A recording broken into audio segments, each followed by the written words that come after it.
อัตราปือปั๊มใหม่45ล้านกีบปั๊มที่จำหน่ายน้ำมันบ่เต็มลิตรหรือราคาเกินกำหนดพร้อมเฮ็ดบทบันทึกผู้ที่ขายใส่ตุกตามแคมทางวันที่23มีนาคม2026ท่านผู้ไซวรราชห้องหัวหน้าแผนกอุตสาหกรรมและการค้าแขวงอัตตปือได้ให้สัมภาษณ์ต่อคณะสื่อมวลชนแขวงอัตตปือว่า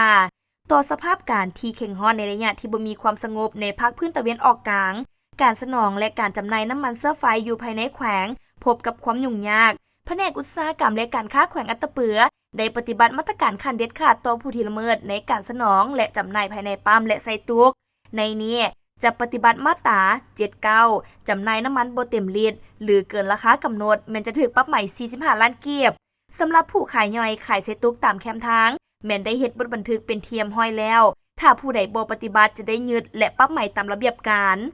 สำหรับปั๊มน้ำมันทั่วไปภายในแขวงอัตตปือที่ขายน้ำมันโดยบ่ปฏิบัติตามราคาของกระทรวงการค้าแม้นจะได้โจะการขายน้ำมันพร้อมทางปรับใหม่ตามดำรัส559/ลบว่าด้วยธุรกิจน้ำมันเสื้อไฟ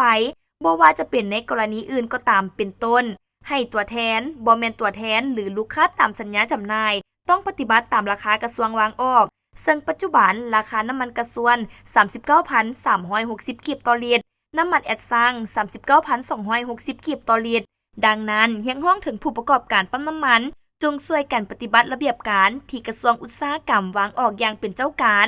ต่อห่างเสียงตามการรายงานของประชาชนที่ว่ามีปั๊มจำนวนหนึ่งขายในยามกลางคืนและขายเศษตุกตามเส้นทางจุดใดปั๊มใดขายน้ำมันเกินราคาที่กำหนดไว้ถ้าบรรดาทานพ่อแม่ประชาชนหากพบเห็นขอความร่วมมือช่วยเหลือแจ้งเจ้าหน้าที่สายด่วนได้ที่หมายเลขโทรศัพท์020 2229 7888หรือ020 5427 5888ทางเจ้าหน้าที่เฮาพร้อมที่จะใช้มาตรการเด็ดขาดต่อผู้ละเมิดแม้จะถูกศึกษาอบรมและก้าวไปถึงการปรับใหม่ตามระเบียบการ